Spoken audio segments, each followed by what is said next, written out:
Assalamualaikum warahmatullahi wabarakatuh. Assalamualaikum warahmatullahi wabarakatuh. Assalamualaikum warahmatullahi wabarakatuh. Assalamualaikum warahmatullahi wabarakatuh. Saya Cadia Olivia Nazala dari kelas 10 MIPA 3. Saya Anggita Revina Fiza. Saya Alsya Bilbina Malira Putri dari kelas 10 MIPA 3. Dan saya Karisa dari kelas 10 MIPA 3 akan mempresentasikan tentang virus COVID-19.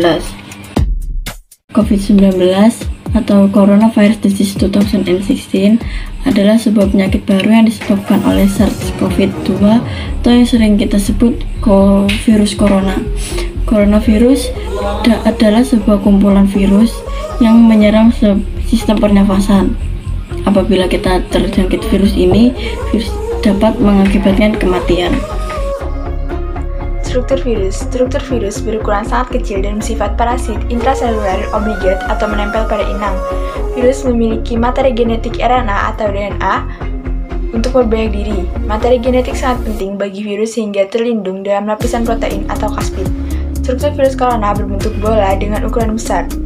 Beberapa jenis virus corona bersifat pleomorfik dengan kecenderungan bulat. Diameter rata-rata partikel ada 125 nanometer dengan struktur virus corona yang khas berupa amplop dan tonjolan seperti paku.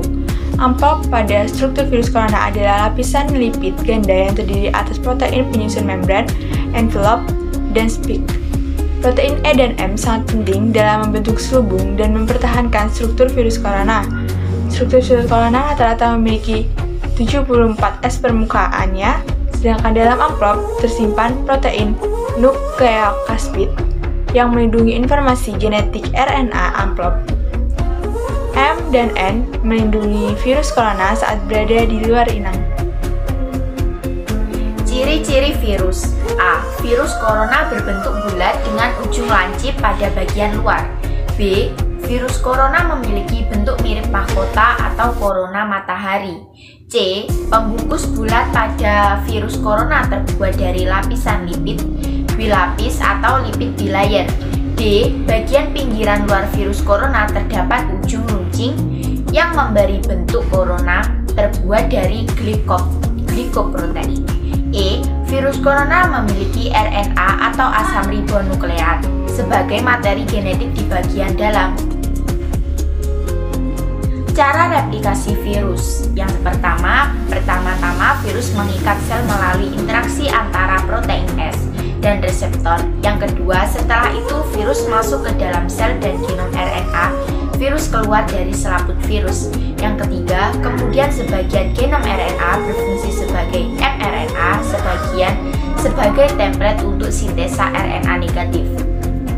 Genom yang berfungsi sebagai mRNA ditranslasikan menjadi berbagai protein-protein. Di antara protein-protein ini ada yang berfungsi untuk membentuk tubuh virus dan ada yang berfungsi untuk proses replikasi atau multiplikasi RNA. Yang keempat, sementara sebagian genom RNA lainnya digunakan untuk sintesa RNA negatif. RNA negatif ini kemudian dijadikan template lagi untuk sintesa RNA positif. Proses ini akan terjadi secara berulang. Dengan proses ini, akhirnya RNA positif yang menjadi genom akan bertambah banyak. Penyebaran virus corona ada 4 macam, yaitu yang pertama, tetesan pernafasan atau aerosol. Ketika orang yang terinfeksi COVID-19 batuk, bersin, atau berbicara, ada sebuah partikel kecil yang disebut aerosol membawa virus ke udara dari hidung atau mulut mereka. Yang kedua, transmisi udara. Penelitian menunjukkan bahwa virus bisa hidup di udara hingga 3 jam. Virus dapat masuk ke paru-paru jika seseorang menghirup udara yang mengandung virus itu. Yang ketiga, transmisi permukaan benda. Contohnya ketika kita menyentuh suatu benda yang dimana benda tersebut mengandung virus karena menjadi tempat seseorang bersin atau batuk. Yang keempat, feses oral. Jika orang tersebut menggunakan kamar mandi dan tidak mencuci tangan, mereka dapat menempelkan virus ke benda yang disentuhnya dan menularkan virus ke orang lain. dampak bahaya virus COVID-19. Yang pertama adalah dampak COVID-19 bagi masyarakat. Dengan diterapkannya kebijakan physical distancing ini membuat aktivitas di luar rumah semakin dibatasi, sehingga berbagai sektor bisnis berkurang, serta pendapatan ekonomi masyarakat seperti pedagang pasar, pedagang asongan itu juga berkurang, dan lain sebagainya. Kedua adalah dampak COVID-19 pada dunia pendidikan. Dengan adanya wabah COVID-19 ini membuat pembelajaran dilakukan secara daring, sehingga membuat siswa tidak paham materi yang disampaikan melalui sosial media tersebut.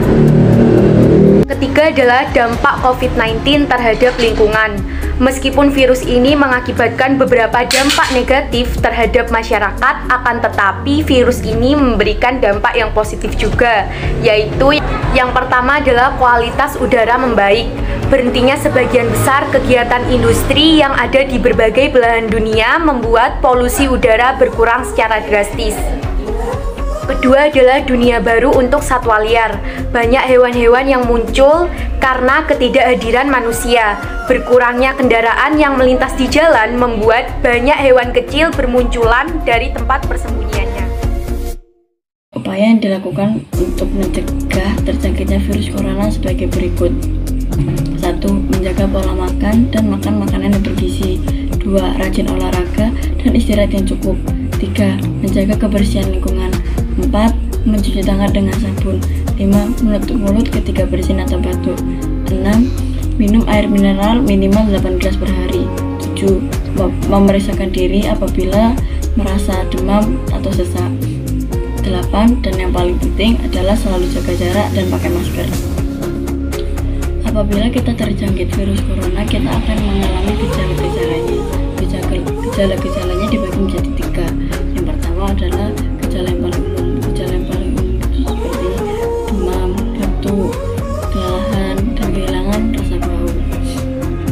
Yang kedua, gejala yang sedikit tidak umum seperti sakit tenggorokan, sakit kepala, sakit dan nyeri, diare, demam pada kulit, dan terakhir mata merah atau iritasi. Ketiga, gejala serius. Pertama, ada kesulitan bernapas atau sesak napas. Kedua, kesulitan berbicara dan bergerak atau nyeri pada dada. Rata-rata gejala akan muncul sekitar 5-6 hari setelah terjangkit virus, tetapi bisa juga setelah 14 hari setelah terjangkit virus.